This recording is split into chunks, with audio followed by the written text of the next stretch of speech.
Salut la compagnie, c'est Jules Melon et aujourd'hui dans un ciné critique à la sortie du cinéma dans la Melon Mobile, je vais vous parler de la Palme d'Or 2024 sortie ce mercredi en salle en France. Anora, nouveau long métrage de Sean Baker, j'en ai vu 3 préalablement dont j'ai parlé sur la chaîne, Tangerine, The Florida Project et Red Rocket. Alors il en a fait d'autres avant mais très difficile à voir, ou du moins, enfin j'ai pas trop cherché non plus, mais là, il arrive avec, non pas son 4e long métrage, mais son 4e en tant que réalisateur réputé. Et au casting, nous retrouvons dans les rôles principaux Mikey Madison, que vous avez pu voir dans Scream, 5 mais pas 5, ou un petit vite fait dans Once Upon a Time in Hollywood aussi. Et Mark Edelstein, qui est, j'imagine, américano-russe. Non, il est russe tout court. Ok, bon. Et les deux vont avoir ce lien, sur lequel je vais revenir évidemment dans le synopsis. Citons dans des rôles secondaires, mais très marquants, Yura Borisov, qui joue Igor, une sorte d'homme de main là, qui va débarquer, qui a joué chez Serebrennikov, il me semble, entre autres, mais qui est un acteur russe assez réputé. Il y a aussi Karen Karagoulian, qui est un acteur fétiche de Sean Baker, peut-être le seul qui revient d'ailleurs dans un de ses films d'avant. On va aussi citer Vaché Tovmassian, qui est un autre sorte de garde du corps, voilà. Tandis que Karen Karagoulian, il joue un prêtre orthodoxe qui est le parrain du héros du film. Enfin, bon, ces trois-là que j'ai nommés, là, ça va être assez spécial quand même, arrivé au milieu du film. Je ferai une zone spoiler quand même, parce que ça m'a surpris et que c'est pas forcément annoncé, donc je respecte celles et ceux qui veulent en savoir le moins possible sur le métrage. Mais j'ai envie de parler de beaucoup de choses. Bref, beaucoup de genres, donc, mais à la base, c'est centré sur deux jeunes personnes, à savoir Annie, de son vrai nom Anora, qui est d'origine russe de sa grand-mère, on l'apprend très vite ça, qui est une stripteaseuse, si vous voulez, dans un strip club. Bon. Elle fait du lap dance, etc. Dans un club à New York, ça se passe à New York. Et un beau jour débarque là-bas le jeune Ivan Vania Zakharov, qui est on va dire fils de riches oligarques russes, industriels, tout ça, bref, il a plein d'argent et il vient s'amuser. Il a 21 ans à peine, donc il est majeur quand même pour les Américains. Et il va rencontrer Anora, enfin Annie, parce qu'elle se fait appeler Annie pendant les 2 tiers du film. À un moment, on apprend vraiment qu'elle s'appelle Anora, au-delà du titre du film, que plus tard. Bon, et il va beaucoup apprécier Annie. Il va la réengager plusieurs fois. Il va même la récupérer pendant une semaine. Clairement, l'acheter pour être sa petite amie avec ses amis. Voilà, ils vont faire des 400 coups, Las Vegas. Et à un moment, il va vraiment être, semble-t-il, très amoureux d'elle. Et les deux vont être ensemble pour plus qu'une semaine sur le papier. Sauf que ça va pas plaire aux parents qui, depuis la Russie, apprennent la nouvelle. Oui, l'œil de Moscou est partout ici. Après, les gardes du corps, le parrain, tout ça vont débarquer et ça va être compliqué. On arrive après dans la deuxième partie du film où ça va être le bazar. Voilà. Et donc c'est présenté comme une comédie romantique. J'ai envie de dire oui, c'est une comédie romantique. Parce que la romance, elle est dans la première partie du film, la comédie plus dans la seconde. Mais il y a peut-être quelque chose de social et voire dramatique à un moment. Peut-être. Et c'est justement ça, on va dire l'intérêt, peut-être aussi pour certaines personnes, ce sera la faiblesse d'un film qui clairement part dans tous les sens et qui joue sur des fausses pistes peut-être. Tant et si bien que, bon, au début on est dans du Sean Baker habituel, on s'intéresse aux travailleurs, on va dire sociaux, enfin un peuple plutôt bas niveau revenus et moyens avec ses danseuses. Et on s'intéresse à ce microcosme, on voit leur amitié d'ailleurs, elle a une dame, enfin voilà, elle est amie avec, je sais plus comment elle s'appelle, sa meilleure pote, bon bref. Et elle a une rivale au travail qui s'appelle Diamond et tout ça va avoir une importance dans le dernier acte du film. C'est ça, tout est installé. Mais ça dure, voilà, on a les dessous donc du strip club de New York et puis le jeune russe qui débarque et après ça monte comme ça avec cet intérêt, l'amour ou l'argent, les deux ensemble, c'est jamais un bon signe quand une relation part sur des tarifs monétaires, quelle que soit l'idée derrière, on sent qu'il y a une dépendance. D'ailleurs, une double dépendance peut-être entre les deux, mais j'y reviendrai après sur une petite analyse, on va dire à chaud comme ça. Et oui, donc la romance elle est là, puis après ça part en limite slapstick. Il y a toute une scène extraordinaire dans la maison du jeune, quand les gardes du corps, hommes de main ou le parrain débarquent là. Et alors, c'est festival jusqu'à ce crescendo dans le New York by Night, avec quelques petits encarts à Las Vegas avant et après, hein, parce qu'il y a des va-et-vient perpétuels au final. Et c'est là où on arrive au bout. Et je suis sorti du film assez estomaqué, la dernière scène, j'y reviendrai, alors que je crois que je n'ai jamais autant ri durant... Enfin, ça fait partie de ces films où j'ai le plus ri cette année. C'est-à-dire que je suis passé presque par toutes les émotions dans ce métrage. J'ai été un petit peu touché par cette relation, en étant méfiant, en me disant quand même, hein, que penser de l'attitude du jeune russe, comment se mettre aussi à la place du personnage Annie, d'essayer de comprendre ses motivations, etc. Parce que c'est pas forcément évident, hein, jusqu'à la dernière scène, au final. Et puis à un moment, après, alors ça part en vrille totale. Il y a du comic relief avec un nez cassé, avec une attitude étrange de cet homme de main chauve là. Et puis tu as le parrain arménien prêtre qui est toujours en train de s'énerver. Il y a presque une vibe à la Very Bad Trip par moment, mais attention, c'est très différent. C'est pas parce qu'on va à Las Vegas, mais oui, un peu aussi. Et alors, ouais, et puis à la fin, j'ai été super touché et à la fois pris par un malaise, et je pense que Sean Baker a voulu nous faire passer un message. Ce qui est certain, c'est que comme ça, à chaud, je ne saurais dire si ce sera mon Sean Baker préféré. Aucune chance que je puisse arrêter un avis définitif ici, et surtout à chaud, et après un seul visionnage. Mais ce qui est certain, c'est que ça peut paraître être son plus étrange, son papier, enfin, son plus américain dans certains habillages. Il voyage dans une certaine Amérique, même cinématographique là-dessus, là sur le plan comique, on y retrouve certains stéréotypes de ce genre de film-là, de tout temps en fait. Mais bon, on va penser aux frères Cohen aussi. Cet aspect un peu sombre quand même, il y a des menaces là-dedans, sous couvert d'argent, sous couvert de pression, mais en même temps c'est hyper drôle. Et en même temps c'est du pur Sean Baker, c'est-à-dire que on est dans un monde de faux rêves, de faux paradis, un peu comme dans The Florida Project, et une construction là, à la Cendrillon si vous voulez, où la petite fille new-yorkaise d'origine russe va peut-être vivre son rêve américain à elle grâce à un russe. C'est aussi le paradoxe. Des Russes qui viennent offrir le rêve américain à une petite américaine d'origine russe. Et là, vous avez toute une lecture sur la société US qui est très Sean Bakerienne, mais différente, cette lecture, par rapport aux 3 films que j'ai vus avant. Et pourtant, quand tu prends le début et quand tu arrives à la fin, tu remets les choses un petit peu dans le sens que tu veux d'ailleurs, et tu te dis, bah oui, c'est du pur Sean Baker.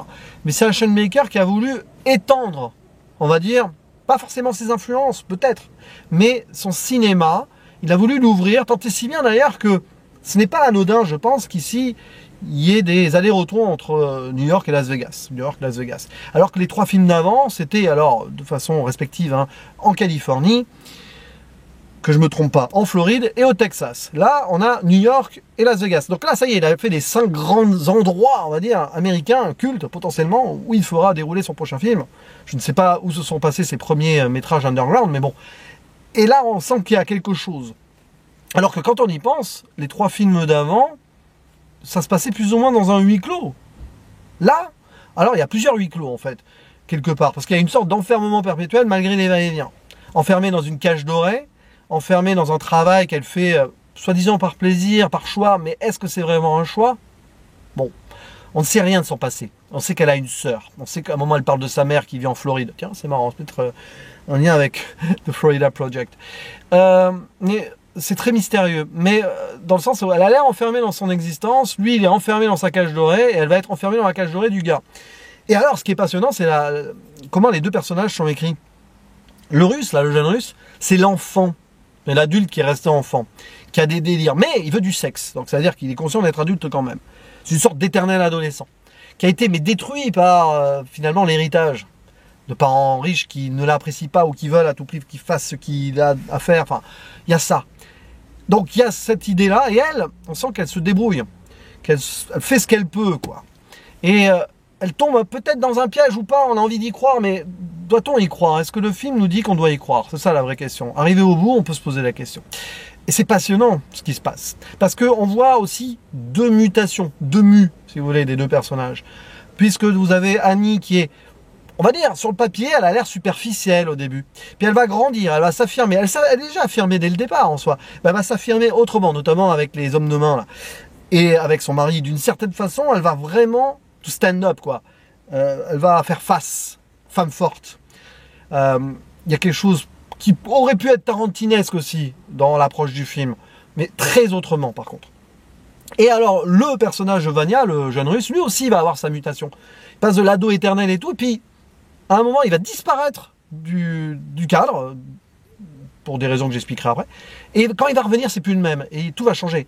C'est passionnant, ça. Et puis, on peut même penser à ce troisième larron, là, Igor, là, joué par Yura Borisov, qui lui aussi va évoluer pendant le film. Bon, il n'y a que les comic relief autour qui finalement restent plus ou moins les mêmes. Mais il faut qu'il y ait des personnages comme cela aussi. Pour montrer cette folie. Pour montrer que aussi les riches, il y a une dégénérescence. Là, Sean Baker, et clairement, il met le doigt dessus. La dégénérescence des riches qui sont complètement déconnectés du réel et qui sont complètement cinglés. Et ceux qui sont engagés subissent aussi cela en soi. Et elle est à deux doigts de le subir aussi, peut-être, d'une certaine façon. C'est passionnant. Et donc ça montre une Amérique, mais une Amérique qui... Finalement, il est loin de l'Amérique aussi, à la fois, même si Las Vegas, même si Coney Island à New York, il y a plein d'endroits que vous reconnaîtrez. Mais il montre des gens qui vivent dans cette Amérique, qui profitent aussi du système, ou qui ont le système avec eux. C'est passionnant ça, parce que Sean Baker, à la fois, il sort un petit peu de son cadre, mais il y revient quand même, et il y reste, en fait. On se rend compte à la fin que tout en étant sorti de celui-ci, il ne fait que y revenir d'autant plus sur cette dernière scène, sans musique, d'ailleurs générique, on entend juste le bruit du moteur. Bon allez, spoiler. Spoiler. Donc, Anora et le jeune Vania se marient, oui, à Las Vegas. Parce que là, on croit vraiment à un coup de foudre. Bon, l'adolescent qui joue le jeu absolu de ce bonheur, de ce paradis, qui vit avec elle, et elle, pareil. Et il a l'air sérieux, mais en fait, l'est-il vraiment? Ça restera une question en suspens en soi. Parce qu'une fois qu'il va subir l'influence des parents qui vont débarquer aux États-Unis, il va plus être le même. C'est d'ailleurs le retournement. C'est-à-dire qu'à un moment, ils sont très bien tous les deux. Puis, voilà, de fil en aiguille, on apprend qu'eux, ils se sont mariés à Las Vegas. Donc, vous avez le parrain qui abandonne un baptême là en plein milieu parce qu'il a compris, il y a un contrat de mariage. C'est pas bien pour la famille. C'est une mauvaise réputation. Et du coup, il va arriver, il fait venir donc le garde du corps et l'homme de main, et alors là c'est le bazar dans la maison, c'est le bordel, ça se tabasse, elle se défend, coup de pied dans le nez de l'autre, machin, l'autre qui... Enfin, c'est extraordinaire cette scène, ça dure, je sais pas, 5-10 minutes, c'est brillant dans l'écriture, dans le découpage, Sean Baker une nouvelle fois au montage, il me semble, ça j'aime beaucoup. J'ai jamais été autant mort de rire, mais en même temps ça dit beaucoup de choses, donc sur cette dégénérescence, et elle essaye de s'en sortir, mais elle est prise dans un endroit qui est hors de la réalité, c'est totalement burlesque, ça c'est formidable. Il y a quelque chose, oui, frère Cohen, Tarantino, si vous voulez, vous allez y penser. Ou des vieux films, un peu slapstick à l'américaine. Mais c'est Sean Baker. Et il y a quelque chose qu'on a rarement vu, du moins depuis quelques années, là, sur ce passage précis. Et après, c'est la poursuite by night, parce que Ivan, qu'est-ce qu'il fait? Lui, il se barre. Il la laisse avec ses agresseurs. Et là, pourquoi il fait ça? Pour sauver sa peau, d'accord, mais il sait que ses parents débarquent. Et dès qu'il sait qu'il va affronter ses parents, il est tout perdu. Il va tout renier. Et c'est ça la tristesse du film aussi, c'est que ce gamin, on peut le détester pour ce qu'il fait, hein. Mais en fait, il est sous l'influence de ses parents et une fois qu'ils reviennent, il redevient l'enfant que, en fait, ils l'obligent à être comme cela, ses parents. C'est ça qui est terrible. Et du coup, il va renier. Oui, il va pas accepter finalement le mariage. Et puis après, il y a plus d'amour. C'est plus le même. Il se bourre la gueule pour oublier. Il fait cette mutation. En fait, lui, c'est l'inverse d'une mue. Je disais mutation tout à l'heure, mais lui, il redevient finalement le gamin. Il a essayé d'être l'ado. Il croyait pouvoir être adulte. D'ailleurs, Annie, elle lui dit, sois un adulte, sois un mec. Vas-y, quoi. Non, plus jamais. Et donc là, elle va s'en rendre compte, elle va le renier à la fin, tout ça. Et c'est assez incroyable parce qu'elle va résister toute la nuit. C'est compliqué. À un moment, bon, il va y avoir la confrontation avec Diamond, donc sa rivale, qui va essayer de profiter du gars bourré. Enfin, c'est compliqué, ça. Aussi la jalousie de la convoitise. Le film convoque cela par rapport à cette Amérique qui attire les convoitises. Et au final, c'est que pour des choses très futiles et superficielles, potentiellement. Enfin, c'est que du rêve préfabriqué qui ne va jamais vraiment aboutir à une réalité. Et alors, c'est fou ce qui se passe, là. L'autre qui est à deux doigts de crever avec le nez cassé, sa commotion cérébrale, il arrête pas de parler du nez. Il dit, oh, je mec, mon nez cassé. J'adore ce personnage-là. L'Arménien, donc, Karen Karagoyan, l'orthodoxe prêtre, là. il a peur pour son boulot, ah, ils vont croire que je les ai trahis, tout ça. Oh là, c'est extraordinaire, comme ça part en vrille. Et puis arrive le bout, donc bon, finalement, les parents débarquent, tout ça, elle accepte le divorce à Las Vegas, il revient à Las Vegas. C'est un peu, c'est triste et drôle à la fois, d'ailleurs, la scène à Las Vegas du divorce dans le bureau, là où on balance les vêtements de la mère, avec la pauvre préposée, là, la légaliste ou je sais pas quoi. Il y a même une scène de procès avant qui n'a aucun sens. Procès à, je sais pas, à 8 h du matin, allez hop, un procès en mode oui mais non en fait. C'est pas possible, il faut aller au Nevada. Il y a même ce simulacre-là, la justice américaine qui de toute façon là, elle est dépassée par les événements. Hein. L'Amérique est dépassée par les événements dans ce film. Et arrive à la fin, donc où en fait, on a cette relation qui a été construite.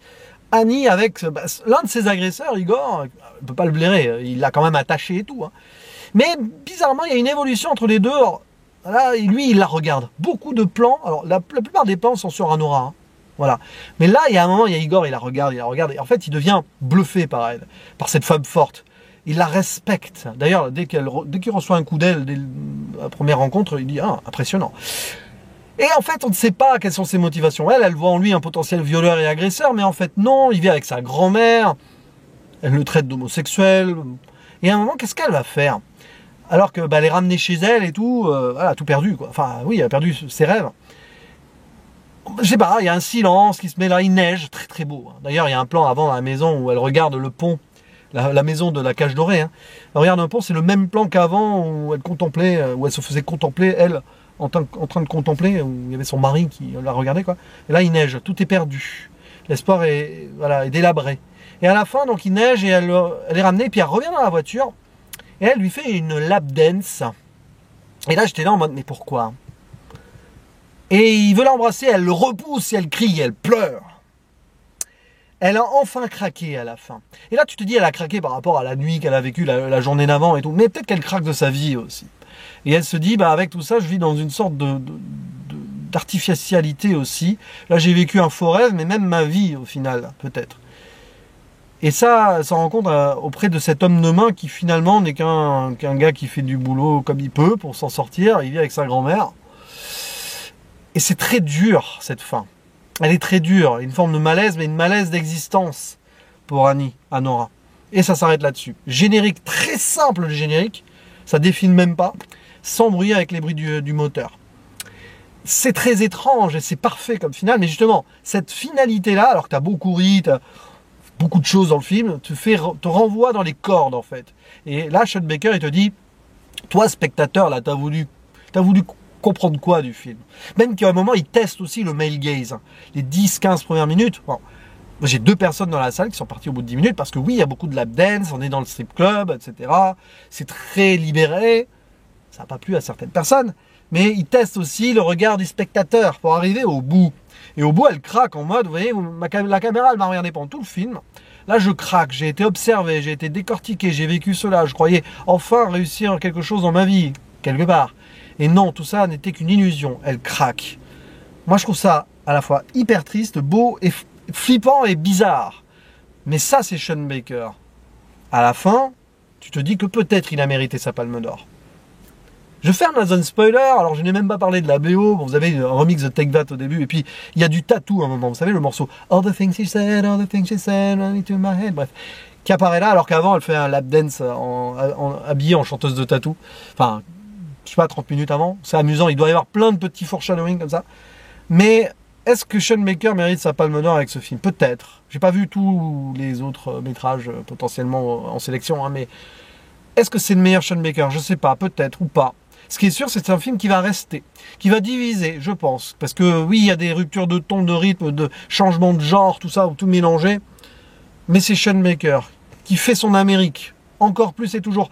En parlant, peut-être moins de faits sociaux américains, à part donc au niveau de la stripteaseuse, etc. Mais moins peut-être profondément et frontalement que dans les 3 films précédents. Et pourtant, ça résonne beaucoup. Beaucoup de choses à raconter dans ce film. Beaucoup de choses à retenir aussi. Et beaucoup de choses qui vont rester. Et je ne peux pas donner un avis final sur ce film. Je sais que j'ai apprécié suffisamment parce que là je ressors un peu bouleversé. J'ai beaucoup ri. Donc, en fait, j'ai l'impression d'avoir vu 2 choses différentes par moment. Mais voilà. Et puis j'ai même pas parlé des acteurs et des actrices. Mais ben, je vais en retenir 2. Mikey Madison, là, on est loin de sa performance dans Scream. Scream, se débrouiller correctement, mais bon, là, c'est autre chose. Hein. C'est un level au-dessus. Alors, Mark Edelstein, moins, mais bon, il joue bien le gamin. Je vais surtout retenir, avec donc Mikey Madison, c'est Yura Borisov. Extraordinaire. Ce rôle de garde, enfin, d'homme de main là, qui évolue, qui a ce regard, qui va avoir sa finalité aussi. Enfin, ça, c'est super bien géré, c'est super bien écrit. Le film, il gère vraiment beaucoup. Très bien, alors, ou les personnages secondaires comme écrit livre, ou ces deux-là, très écrits, et l'ado avec. Et il gère aussi son écriture et son montage. Sean Baker a réussi quelque chose là, mais c'est pas un film évident. C'est pas un film évident dans son ensemble en tout cas. Voilà, il y a le début, il y a ce milieu extraordinaire, il y a cette fin. Tout ça, vous mélangez cela, ça dure quand même 2h18, avec un générique assez court. Bref, je vous en laisse seul juge. N'hésitez pas à dire en commentaire ce que vous pensez de ce film, si vous l'avez vu. Que ce soit à Cannes ou maintenant, ou voilà, si vous comptez le voir. Et on en reparle. Je vous dis à la prochaine, ciao.